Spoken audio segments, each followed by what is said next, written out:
For 3 years, I worked as a caregiver in a nursing home. I went in with a full heart, wanting to care for our elders with the love and respect they deserve. But I left with one single prayer: God, please don't let me spend my last days in a place like that. Many of you might be looking at nursing homes as the safe solution, the place where your loved ones will get 24/7 care. And from the outside, the glossy brochures look wonderful. But I was on the inside. I saw what your parents or grandparents will never tell you, either because they don't want to be a burden or because they've slowly forgotten what it feels like to live any other way. Before you make this life-altering decision for yourself or for someone you love, I need to share the 5 harsh truths I learned from the inside. These truths aren't about evil nurses, many are angels, they are about a broken system. Stay with me, because truth number 5 is the one they never discuss openly,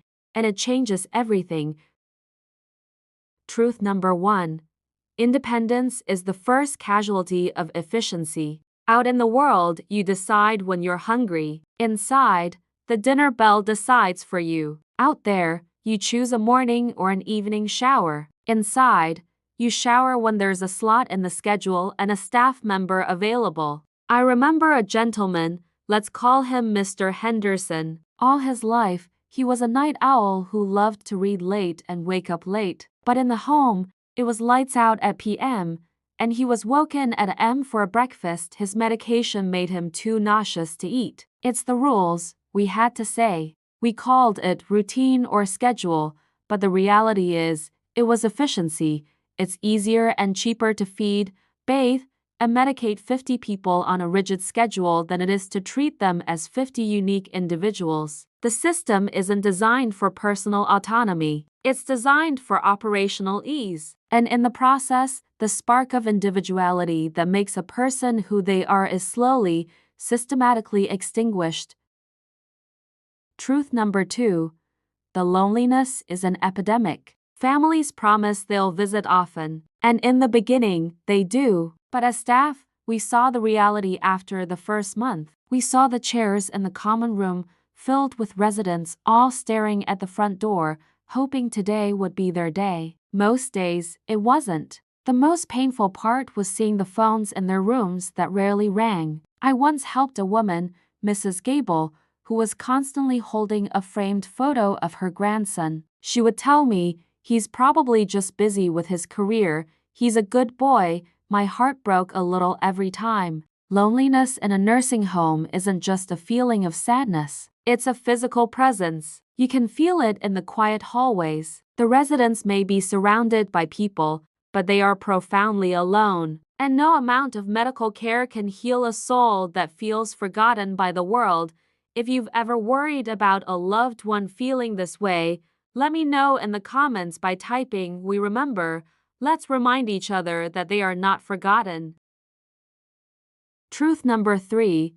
The system unintentionally accelerates decline. This might sound counterintuitive, but listen closely. A nursing home is supposed to make life easier, right? But that ease is exactly what's so dangerous. When we were understaffed, and we were always understaffed, it was faster for me to put Mrs. Davis in a wheelchair and push her to the dining hall than to walk slowly with her for 15 minutes. It was more efficient to help her get dressed than to let her struggle for 20 minutes to do it herself. We did it because we had to move on to the next resident. But the result? The muscles that go unused get weaker. The skills that aren't practiced are lost. I watched with my own eyes as people who walked in on their own 2 feet became fully dependent on a wheelchair within 6 months. We didn't do it on purpose, but a system focused on speed and efficiency instead of empowerment actively accelerates their physical decline. The use it or lose it principle becomes a brutal reality in there. Truth number 4. Dignity is a luxury, not a right. Can you imagine having to press a button and wait for someone to take you to the bathroom? And sometimes waiting too long. Can you imagine your bedroom door being knocked on and opened before you have a chance to answer because it's time for your checkup? This is daily reality. Privacy is an illusion. I saw the shame in the eyes of a man who was once a CEO as I helped him with the most personal of tasks. I saw the frustration of a woman who was once a teacher being spoken about by staff in the third person as if she wasn't even there. Again, this isn't because the caregivers are cruel. It's because the system is dehumanizing. Residents are often reduced to a to-do list. Room 10B needs a brief change. Room 12A needs their meds. They stop being Mr. Henderson or Mrs. Gable. They become room numbers and a set of medical needs. And that loss of dignity, I believe, hurts more than any physical ailment. Truth number 5. It's a business, not a home. This is the hardest and most important truth. Beneath all the talk of care and compassion, a nursing home is a business. Its primary objective is to be profitable. This explains everything. It explains why we were always understaffed because payroll is the biggest expense. It explains why the food was often bland and cheap to keep the budget down. It explains why the schedules were so rigid to maximize labor efficiency. Decisions often aren't made based on what's best for Mrs. Gable, but rather what's most cost-effective for the facility. When you understand that this business model is often in direct conflict with truly person-centered care, you realize why all the other problems I've mentioned exist. They aren't accidents. They are the consequences of a system that prioritizes the bottom line over human well-being. Leaving that job was one of the hardest things I've ever done because I felt like I was abandoning the residents I had grown to love. But I could no longer be a part of a system that I knew was fundamentally flawed.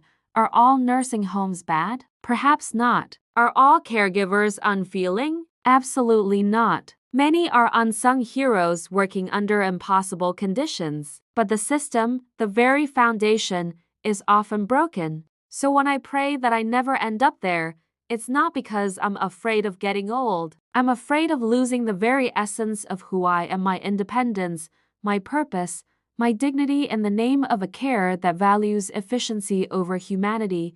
Please, before you make this choice, ask the hard questions. Look behind the glossy brochure. And most importantly, listen. Listen to your loved ones, because their silence might be hiding a truth far more painful than you can imagine. Thank you for listening to my story. This is a difficult topic, and I want to hear from you. Do you have a similar experience or a fear about the future? Please share it in the comments. Reading your stories gives all of us strength.